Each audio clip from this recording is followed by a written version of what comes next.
Chevrolet Silverado présente Bête de chasse en collaboration avec les partenaires suivants: Portable Winch et Sport Chief.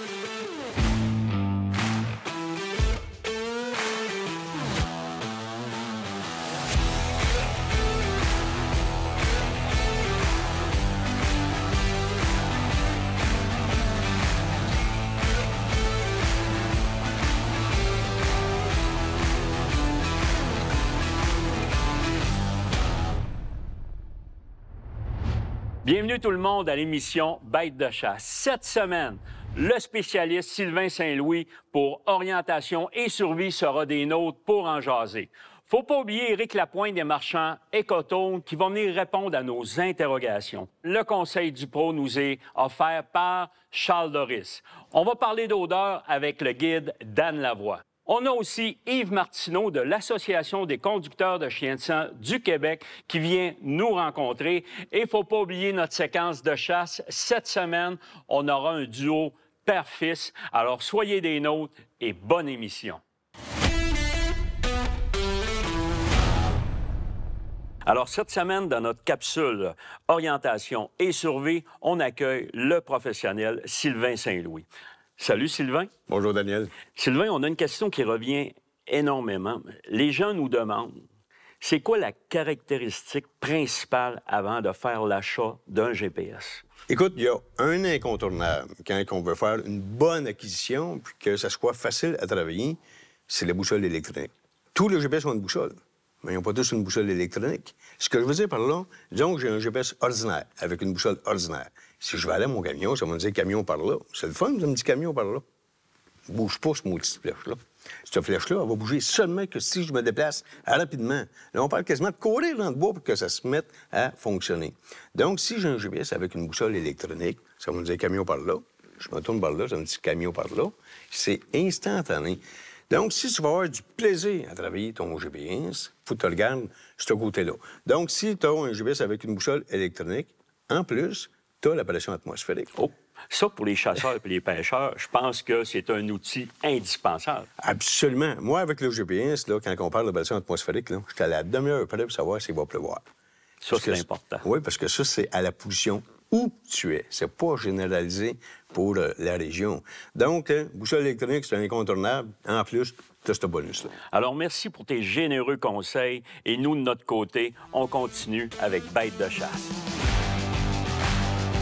La chasse de la semaine, une présentation de Chevrolet Silverado.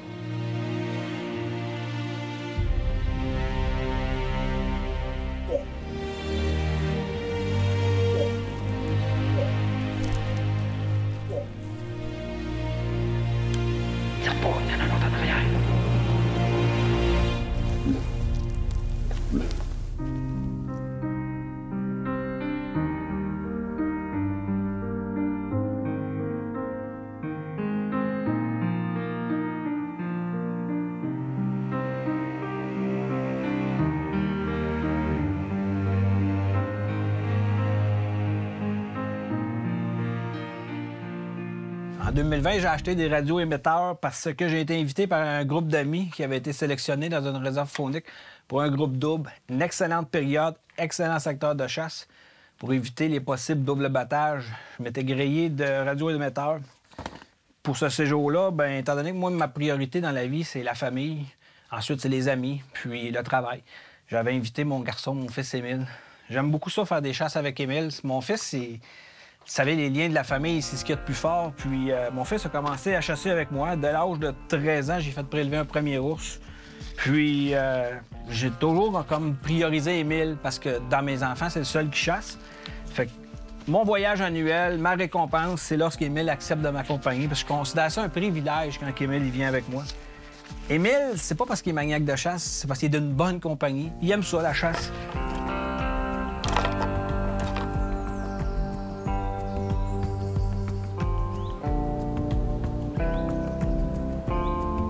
Fait qu'on a décidé de faire une chasse ensemble, filmer. Fait que j'ai consacré tout mon temps de chasse à Émile. Mon objectif était de lui faire prélever, dans le fond, mon orignal. On a fait ça ensemble.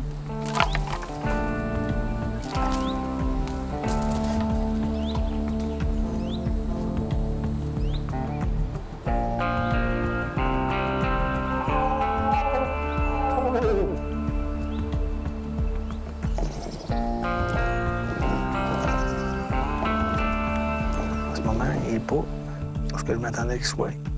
Il n'y a pas de trace ici.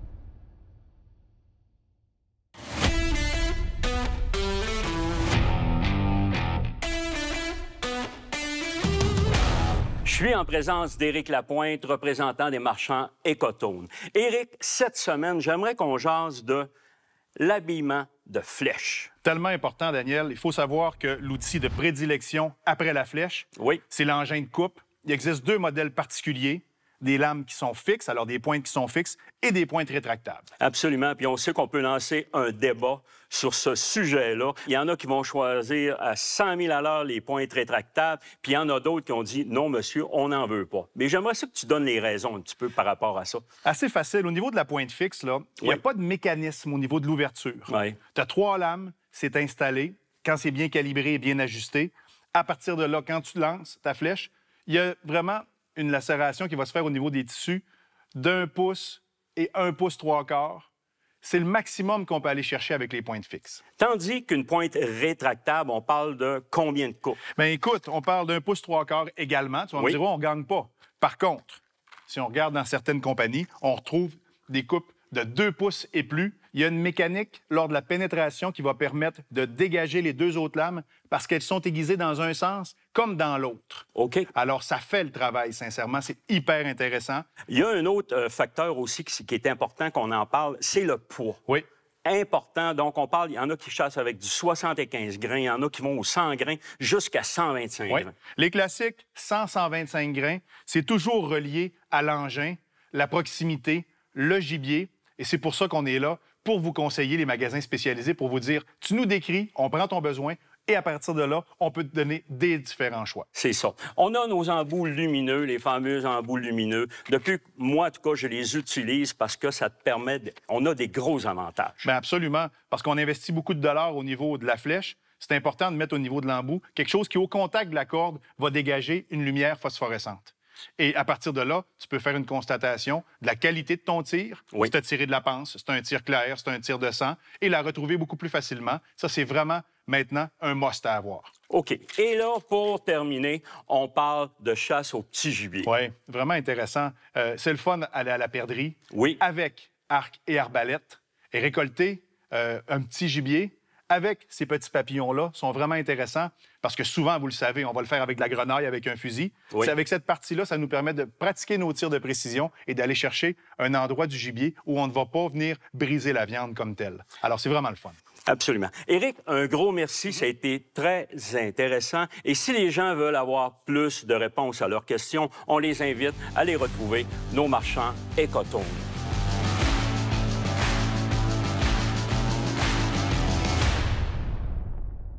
Alors, cette semaine, au Conseil du Pro, je reçois Charles Doris. Salut, Charles. Salut, Daniel.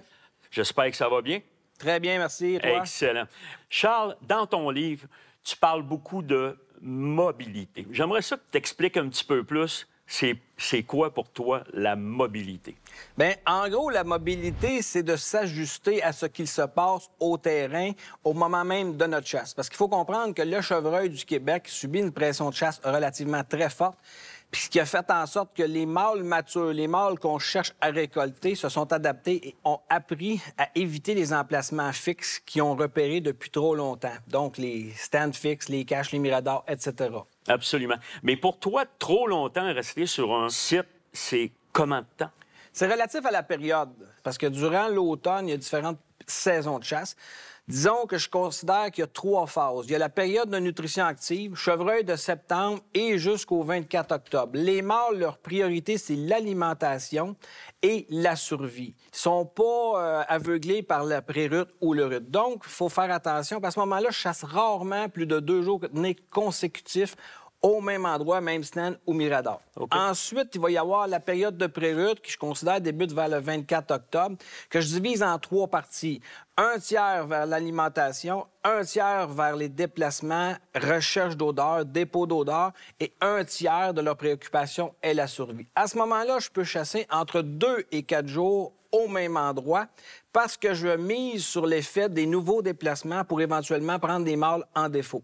Et finalement, il y a la période de rut, sensiblement 6-8 novembre, qui débute. Les mâles, ils ont 80 de leur taille qui sont dirigés vers l'accouplement, les déplacements. C'est très erratique, c'est très chaotique. 10 alimentation à peine et 10 au niveau de la survie. À ce moment-là, je peux chasser sur un même stand plusieurs jours tant que je vais avoir de l'action. Parce que je mise sur les déplacements erratiques, ils peuvent donc plus me prévoir. Parce que moi, de toute façon, je ne chasse pas près des sites nourriciers. Merci, Charles. De notre côté, on continue avec Bête de chasse.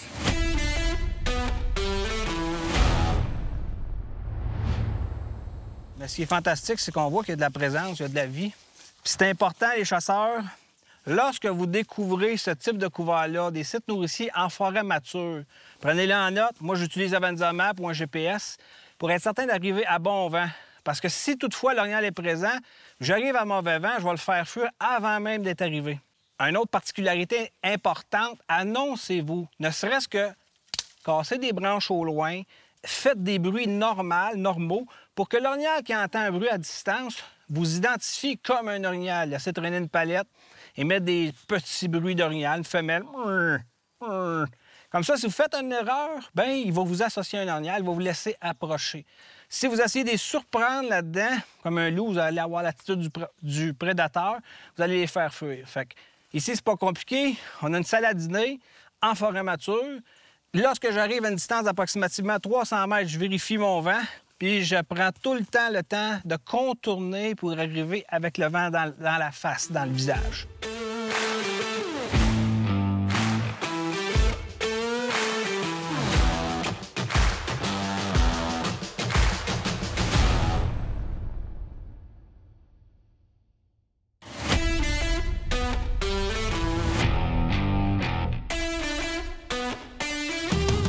Yves, j'ai découvert un outil qui révolutionne le domaine de la chasse. Je parle d'une application qui se nomme Tracker Moose et je pense que t'en es le propriétaire. Oui, c'est ça. Écoute, c'est toutes les connaissances que j'ai acquises au fil des ans. Ça fait 16 ans que je fais de la recherche que j'ai mis dans ça pour transférer mes connaissances au chasseur, pour que le chasseur ait plus de facilité à retrouver sa bête. Je te le dis, par les années passées, Yves, je vais te montrer où est-ce que, personnellement, je pouvais tirer. OK? Oui. On y va. Moi, j'aurais dit là. Ici, là. Ici, là, tu vois, Yves... Tes poumons, mais tes limites. Je suis limite poumon et on arrive avec le foie qui est plus à l'arrière. Donc, j'étais à la jonction. T'es à la jonction du foie versus les poumons. Voilà. Donc, on parle d'un tir mortel quand même. Oui, on tire mortel quand même, mais si t'arrives 2 pouces au côté, t'es fouet. Tu vas avoir besoin d'un chien de sang. Je le sais. Le problème est là. Quand on a l'application, c'est là qu'on est capable de se débrouiller beaucoup plus. Oui. Parce que... Premièrement, un chasseur qui traque sa bête, très souvent, quand il ramasse pas sa bête lui-même parce qu'il fait des erreurs en recherche. Donc, si tu as l'application, bien, ça va éviter de faire des erreurs. Comme là, à partir de là, tu as l'anatomie complète, tu as touché la ligne de photo G, tu as pris le bas du fouet. Oui. OK? Après, ce qui suit, c'est tous les indices qui sont reliés au tir de fouet avec les explications et les particularités de la recherche pour un tir à la flèche, les particularités pour un tir à l'arme à feu et comment attaquer la recherche chasseur. Trucs et conseils chasseur, il y a toujours une petite section trucs et conseils. Et après, comment attaquer la recherche conducteur de chien de sang. Parce que lui, il n'a pas les mêmes délais, il y a un chien. OK. Là, on parle de Tracker Moose. Est-ce qu'on a d'autres gibiers aussi? Est-ce qu'il y a l'application pour d'autres? Oui, il y a Tracker Deer aussi. Tracker Deer, donc la même chose pour le chevreuil. Chevreuil. Puis Tracker Bear, bien, l'application est avancée, mais elle n'est pas sortie encore. Puis on sait que l'ours, l'anatomie est différente. Complètement différente d'un cervidé. D'un cervidé. Yves, merci de tes explications. De notre côté, on continue. Alors, je suis en présence de Danny Lavoie, qui est guide, formateur et partenaire TFCP et bête de chasse. Dan, on est à notre capsule forcée. Sans forcer, écoute, je le sais que tu as eu plusieurs anecdotes. Je voulais te poser une question. Je pense que tu as utilisé un produit très utile. Ben oui, Dan, pendant que tu en parles, écoute, je m'en allais à mon camp, puis j'ai tombé sur un arbre renversé dans le chemin. Puis pas de mécanique à bord. Écoute, c'est pas le genre d'arbre que tu débarques et tu tasses puis que tu passes simplement. C'est un bon arbre. Pas question de forcer après ça. Écoute, je sors mon portable winch, puis je m'installe vraiment en ligne droite. Cette fois-ci, j'ai pas utilisé de poulie, j'ai tiré frein. J'ai attaché mon arbre par le tronc. Oui. Ensuite, je suis installé à une certaine hauteur avec ma winch.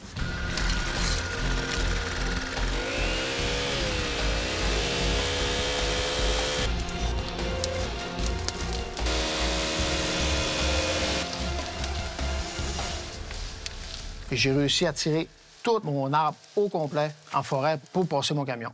Avais-tu ton cône jaune, le gros cône jaune, là?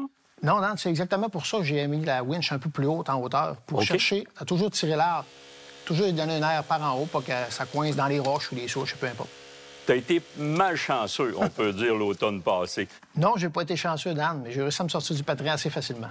Merci, Dan. Nous, de notre côté, on retourne à l'action.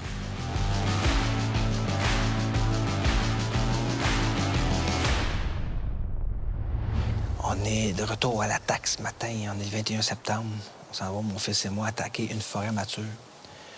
Un habitat d'environ 6 à 7 km², rempli de vieilles souilles, des bains de fraîcheur, des bains de boue, des couches, des sites nourriciers naturels. Bref, une journée de rêve. Je le sais parce que je l'ai déjà chassé, cette montagne-là. Puis ce qui est vraiment le fun, c'est qu'on a réussi.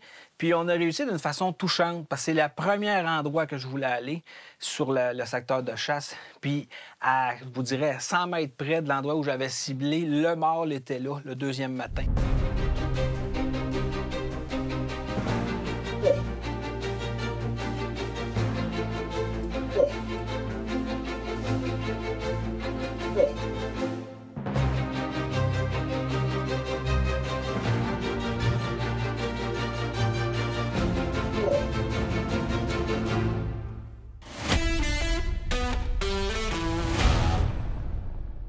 Salut tout le monde! Petit conseil technique lorsque vous chassez le chevreuil en période de pré-rut et rut.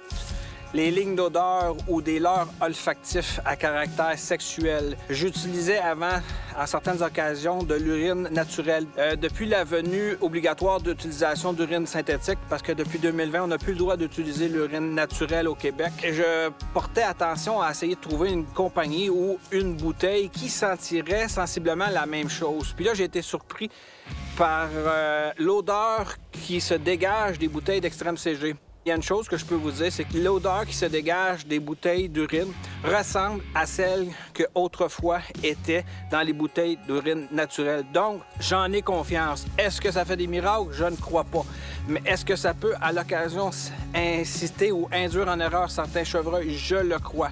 Lorsque j'utilise de l'urine, c'est pas compliqué. Moi, j'utilise de l'urine comme leurre olfactif immédiat, c'est-à-dire pas dans un but de conditionnement à long terme, car je n'y crois pas. Je peux en vaporiser sur des branches basses, autour de mon poste d'affût. L'avantage de vaporiser l'urine aux branches, c'est qu'elle se diffuse un petit peu mieux dans l'air à la hauteur du nez des chevreuils. Ensuite, je peux aussi en vaporiser sur mes bottes et faire des lignes d'odeur. Dernière petite mise en garde, une ligne d'odeur, ne faites pas ça de trop longue distance parce que le chevreuil peut la suivre dans la mauvaise direction et se désintéresser éventuellement de l'odeur que vous avez déposée sur le sol. Donc, ligne d'odeur de courte à moyenne distance pour piquer la curiosité de vos chevreuils.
Richard, tu colles la chute.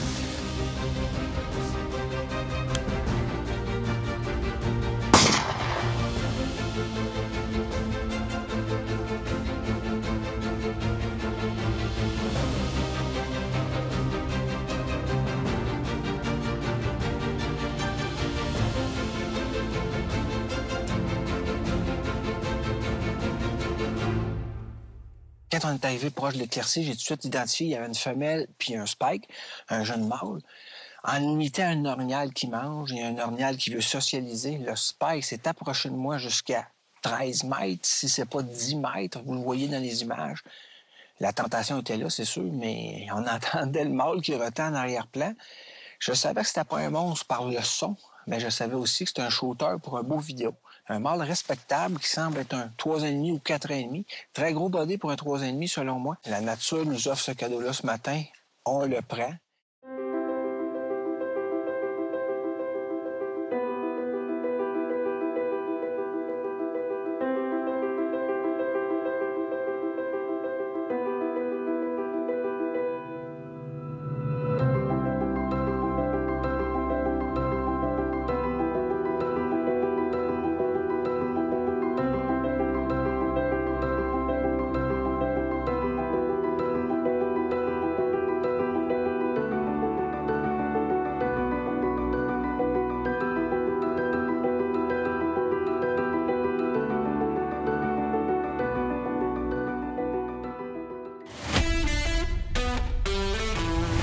Alors, c'est tout pour notre émission d'aujourd'hui. Si vous avez des commentaires, n'hésitez pas à nous les faire parvenir.